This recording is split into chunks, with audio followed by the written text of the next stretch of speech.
the millionaire's disabled daughter, drowned in the pool, and only the cleaning lady's black son jumped in to save her. But what happened after his heroic act changed everything forever. Tiago Santos dived into the crystal-clear pool at the Whitmore mansion echoed like a gunshot in the tense silence of that Saturday afternoon. As 40 elite guests watched in shock, the 17-year-old cut through the water with desperate determination toward Isabella's lifeless body, which was slowly sinking in her water chair. "Someone has to do something," one of the ladies had shouted, but her designer shoes remained, firmly planted on the Italian marble surrounding the pool. Tiago didn't think twice. The son of Donna Carmen, the cleaning lady who had cleaned that house for 12 years. He knew every corner of that property and knew that Isabella, at 15, had cerebral palsy and couldn't save herself. Her adapted equipment had failed, and panic had taken over her face as she struggled against the water. In a few seconds that seemed like an eternity, Tiago reached the girl, freed her from the submerged chair, and brought her to the surface. Her breathing returned in desperate gasps as he carried her to the edge, where hands finally reached out to help. "Thank you," Isabella whispered between coughs, clinging to her savior's arm with genuine gratitude. That was when Richard Whitmore appeared, pushing the crowd of guests aside. His face was red with anger, but not because of the situation that had almost cost his daughter her life. "What the hell are you doing in the social area?" he roared at Tiago, who was still dripping water by the pool. "Didn't your mother teach you to stay in your place?" The young man stared at the millionaire with disconcerting calm. At 17, Tiago had already learned that men like Richard Whitmore saw people like him only as threats to their perfect world. Even when they saved lives. "Dad, he saved me." Isabella tried to intervene but was quickly silenced. "Shut up, Isabella. You shouldn't be using that defective equipment." Richard turned to Tiago again. "And you, kid, you'll regret setting foot where you weren't invited." As Tiago watched the scene unfold, something in his eyes revealed that this was not just another teenager scared of authority. There was a serenity there that only exists in those who have faced much worse storms and knew exactly how to survive them. If this story of prejudice and injustice touched you, don't forget to subscribe to the channel, because what happened next proved that underestimating someone's intelligence can be the biggest mistake of your life. In the 48 hours following the rescue, the Whitmore mansion turned into a veritable social battlefield. Richard had fired Donna Carmen that same day, claiming breach of security protocol for allowing his son to frequent restricted areas. The irony was delicious, punishing the mother of the hero who saved his own daughter. "You have 24 hours to leave the staff quarters," Richard had declared to Carmen on the phone, his voice as cold as ice in January. "And don't let that brat set foot on this property again. I'm being generous not to sue you for trespassing." Isabella had tried to intercede on her friend's behalf, but each attempt resulted in her father increasing the punishments. First, he confiscated her phone. Then he forbade her from taking her adapted swimming lessons, the very activity that gave her the most independence. Finally, he hired a private nurse to watch her 24 hours a day, turning her own home into a gilded prison. "You don't understand, sweetheart," Richard explained with that fake patience that rich people use when they want to seem reasonable. "People like them create emotional bonds to take advantage of us. That boy saved you for the reward, not out of kindness." But Isabella had known Tiago for years. She remembered the afternoons when he helped her with her homework while her mother was working, the books he borrowed from the public library for them to read together, the jokes he told to make her laugh on difficult days of physical therapy. Richard would never understand that there are people in the world motivated by something other than money. Meanwhile, in the modest rented house where they now lived, Tiago displayed a serenity that would intrigue any psychologist. At 17, he had developed an impressive ability to turn every injustice into fuel for something greater. "Mom, don't worry," he said calmly, organizing his school books on the kitchen table. "We'll be fine." Carmen watched her son with a mixture of pride and concern. Since he was little, Tiago had been different. When other children cried for expensive toys, he took apart broken electronic devices to understand how they worked. When classmates complained about difficult teachers, he borrowed books to study beyond the curriculum. And when he faced racism at school, he responded by getting the best grades in his class. "Son, I know you're smart, but Richard Whitmore has power and money. Men like that destroy lives on a whim, Carmen warned, her hand still shaking from the humiliation of being escorted out of the mansion by security guards. Tiago smiled. Not the bitter smile of someone who accepts defeat, but something much more dangerous. It was the smile of someone who had just received exactly the motivation he needed. Mom, do you remember the story you always told me about Grandpa? How he built our first house brick by brick? Even when everyone said a black man would never own property in this neighborhood? Carmen nodded, not understanding where her son was going with this. He didn't build that house to prove he was right. He built it to prove they were wrong. Tiago opened his laptop, an old model he had repaired himself, and began to type. Richard Whitmore thinks he knows me. He thinks I'm just another scared kid from the projects. On the screen, a web page began to take shape. Tiago had taught himself to program at 13, after getting a broken computer from a junkyard. His fingers flew over the keyboard with the precision of a pianist performing a symphony. What are you doing? Asked Carmen. Research. The answer was simple. But there was something in Tiago's tone that made his mother realize she was witnessing the birth of something much bigger than a simple teenage reaction. Over the next few days, while Richard celebrated his victory against the Santos family, Tiago immersed himself in a universe of public information. Business records, political donations, court cases, government contracts, it was all there, waiting for someone smart enough to connect the dots. Aunt Tiago Santos, son of a cleaning lady, fatherless, living on the outskirts of town, was about to teach the powerful Richard Whitmore a lesson he would never forget. Never underestimate the intelligence of someone who has everything to gain and nothing to lose. Each new discovery made his eyes shine with an intensity that his mother recognized, but which also frightened her. It was the same gleam he had when he took apart electronic devices, the pure joy of someone who had just figured out exactly how the pieces fit together. A week after his humiliating dismissal, Tiago had turned the kitchen table into a veritable operations center. 3 old laptops he had picked up at a junkyard were running simultaneously, their screens glowing in the early morning hours as he navigated public databases, business records, and social networks with the precision of a seasoned detective. Son, it's 3 out in the morning, Carmen murmured, appearing in the kitchen in her robe. You need to sleep.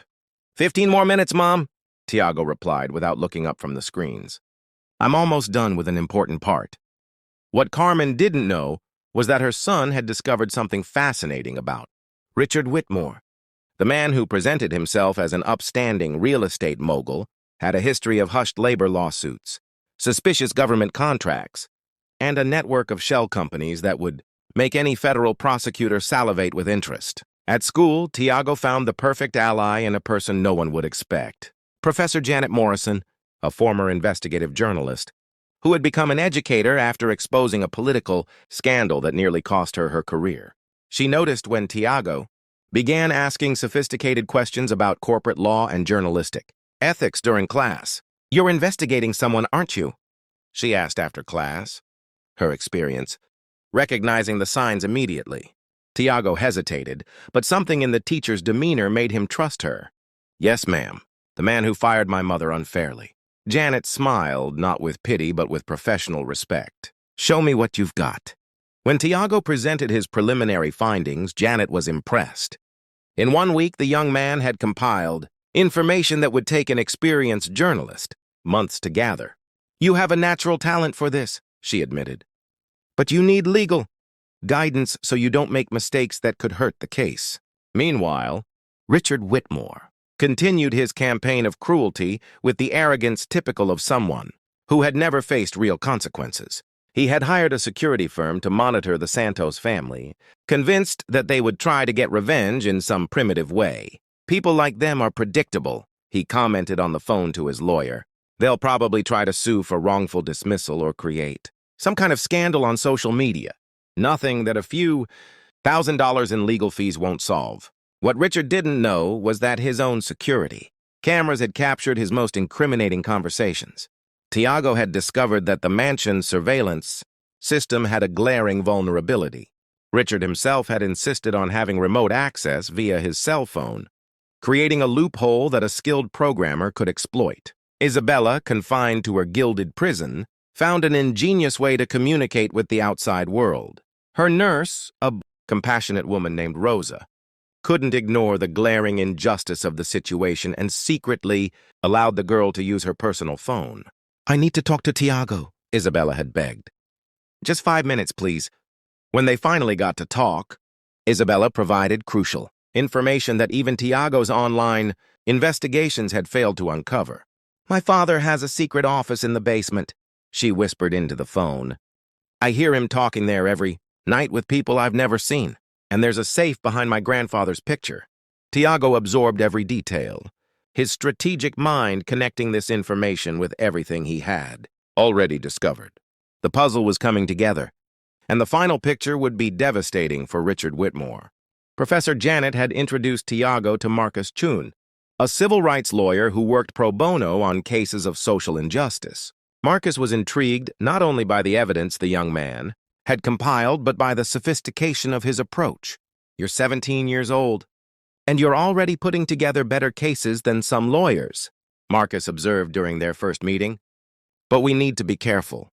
Men like Whitmore have the resources to destroy entire lives if they feel threatened." "Professor Chun?" Tiago replied with that disconcerting serenity his mother recognized. "They can only destroy what you allow them to see. And I've been very careful about what I let them see."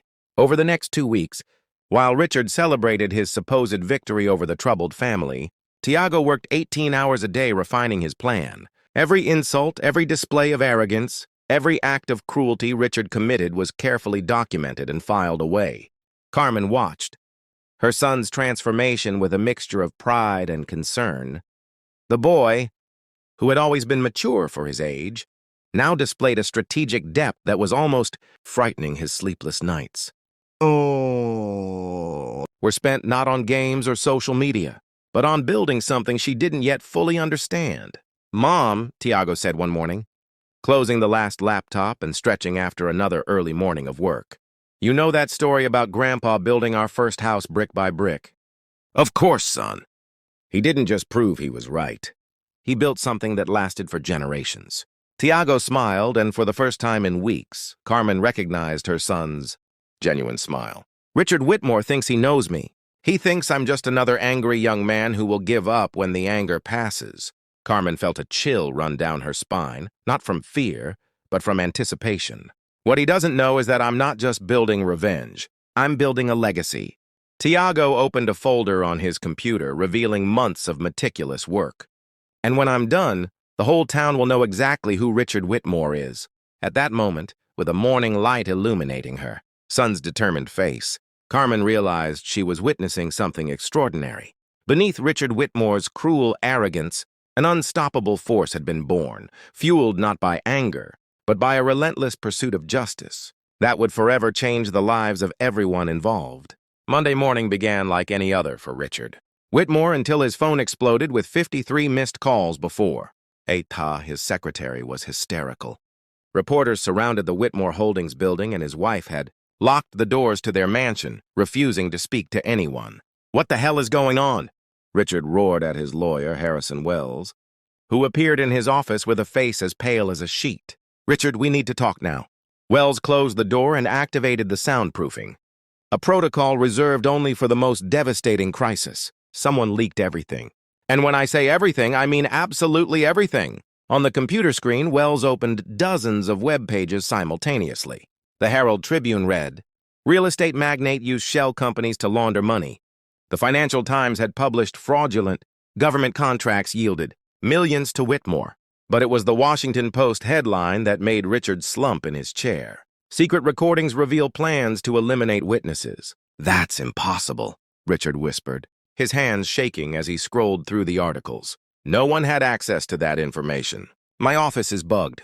My phones are encrypted." Richard Wells interrupted, pointing to a specific section of an article. "They don't just have documents.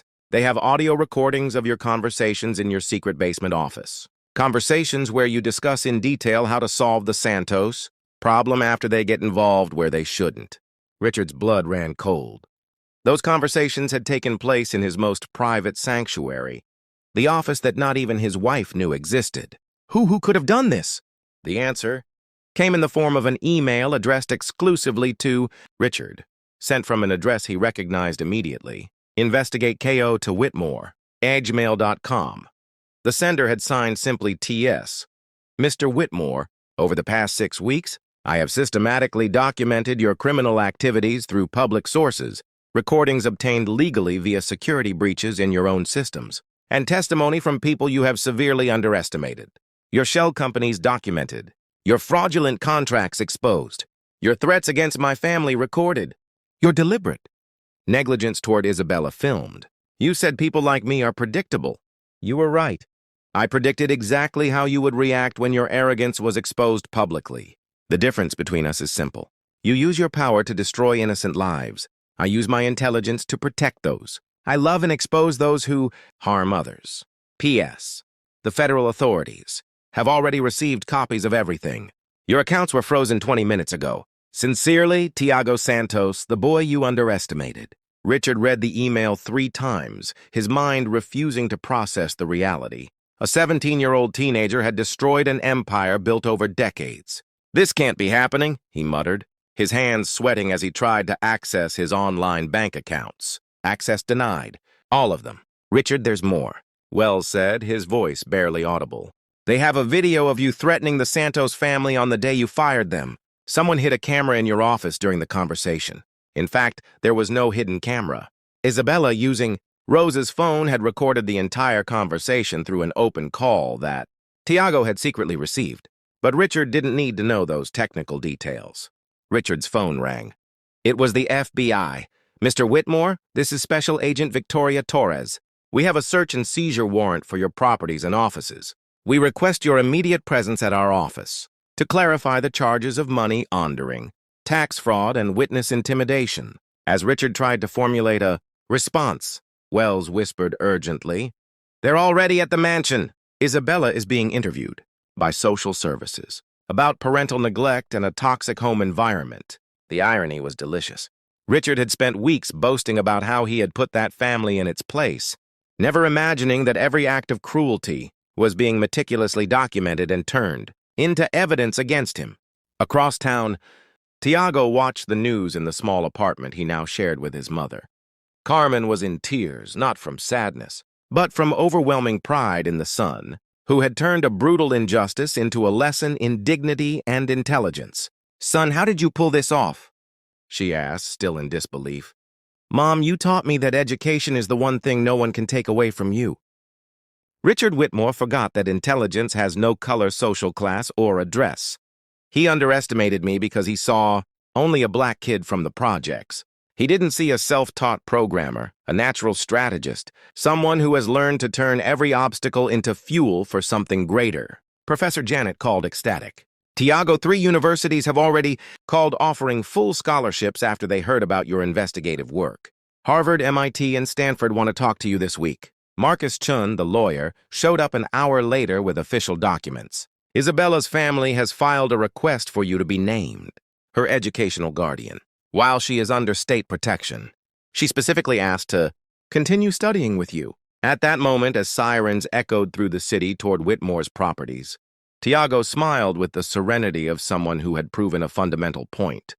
True strength does not come from money or inherited power, but from the ability to transform injustice into opportunity, humiliation into fuel, and contempt into absolute determination. Richard Whitmore had tried to destroy a family out of pure prejudice and arrogance. In response, he received a masterclass on how intelligence, when combined with righteous purpose, can bring down entire empires built on rotten foundations. The real estate mogul, who had woken up that morning believing he controlled destinies, now faced the reality that his own destiny had been sealed by a young man he had dismissed as just another troubled kid.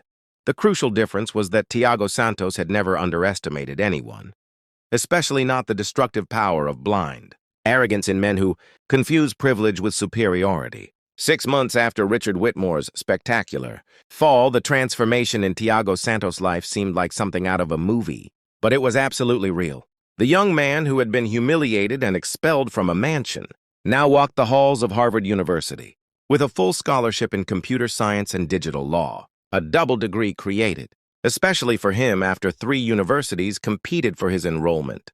"Mom, look at this," said Tiago, showing his cell phone to Carmen as they had lunch in the university cafeteria. The Boston Herald headline read, "Former tycoon Richard I. Whitmore sentenced 215 years in prison for money laundering and witness intimidation." Carmen smiled, but her pride went far beyond the downfall of the man who had tried to destroy her family. "Son, do you remember when you were 8 years old and took apart that old radio I brought home from work?" "Sure. You got mad because you thought I broke it." "I was angry because I didn't understand that you were trying to understand how things worked inside. Today, I realized that I always knew you, saw what others couldn't see." Tiago's story had become a national phenomenon. 3 documentaries, dozens of interviews, and a book in development told how a teenager from the slums had brought down an empire, built on prejudice and corruption using only intelligence, determination, and an internet connection. Universities began teaching the Santos case in ethics, investigative journalism, and social justice classes. Isabella, now under the guardianship of a carefully selected adoptive family, continued her study sessions with Tiago via video chat. At 16, she had become an eloquent activist for the rights of people with disabilities, using her own experience to expose how prejudice can exist even within the most privileged families. "Tiago taught me that being underestimated can be our greatest advantage," she said during a speech at her school. "While people are busy putting you down, you can be building something they never expected." On the other side of the country, Richard Whitmore was serving his sentence at the federal penitentiary in Danbury. His bank accounts were confiscated, his mansions auctioned off to pay damages, and his reputation completely destroyed. Former elite friends avoided mentioning his name, and his own wife had divorced him before the trial was even over, claiming she had been misled for years about the character of the man she married. In a letter that was never sent, found by guards during a routine search, Richard had written, "I completely underestimated that boy. I thought that power and money were enough to crush anyone who dared to challenge me.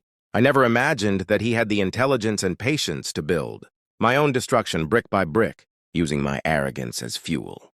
The irony was perfect. The man who had spent his life belittling people for their color or social class now shared a cell with exactly the kind of people he had always despised. And unlike him, they treated him with a basic human dignity he had never offered anyone.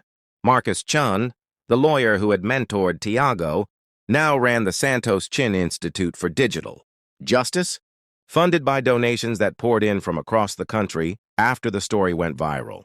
Tiago proved that in today's digital world, the truth can travel faster than lies, and justice can be more effective than revenge, Chin explained in interviews. Professor Janet Morrison, who had been the first to recognize Tiago's investigative potential, now taught a course called Citizen Journalism and Social Responsibility at the same school where it had all begun. "My students learned that each of us can be an agent of change," she said proudly. Tiago proved that age, background, or financial resources do not determine your ability to make a difference. 3 years later, during his magna cum laude graduation from Harvard, Tiago was invited to be the class speaker. In front of thousands of people, including his mother in the front row, he shared the lesson he had learned on that fateful day at the Whitmore's pool. "When Richard Whitmore looked at me with contempt and told me I didn't know my place, he was right in a way he never imagined. I didn't really know my place, because my place wasn't determined by the address where I was born, the color of my skin, or my mother's profession. My place was determined by my ability to turn injustice into fuel for something greater. True revenge isn't destroying those who hurt you. It's building something so extraordinary that they realize they wasted an opportunity to have you on their side. It's proving that your greatness never depended on their approval." The audience rose to a standing ovation that lasted a full 5 minutes. Among those present were dozens of young people from humble backgrounds who had been inspired by Tiago's story to pursue their own impossible dreams. Carmen, at 62, now ran her own cleaning company, employing other women from the community with fair wages and full benefits. "My son taught me that we should never accept what others say we are," she said. "We are the ones who decide that." The story that began with a heroic dive into a swimming pool had turned into waves of change that swept across the country. Schools began teaching about unconscious bias. Companies revised their hiring policies, and thousands of young people discovered they had the power to challenge unjust systems. Richard Whitmore had tried to teach Tiago Santos his place in society. In response, Tiago had taught the whole world that no place is too small for someone with enough greatness to turn injustice into opportunity. The final lesson was crystal clear. Arrogance destroys those who practice it, but intelligence combined with a just purpose builds legacies that last for generations. Tiago had not only defeated Richard Whitmore, he had proven that true power never lies in bank accounts or property titles, but in the ability to see potential where others see only prejudice. And if you also believe that the best revenge is the success your enemies could never imagine, don't forget to subscribe to the channel for more stories that prove that justice, when served with intelligence, always finds its hay.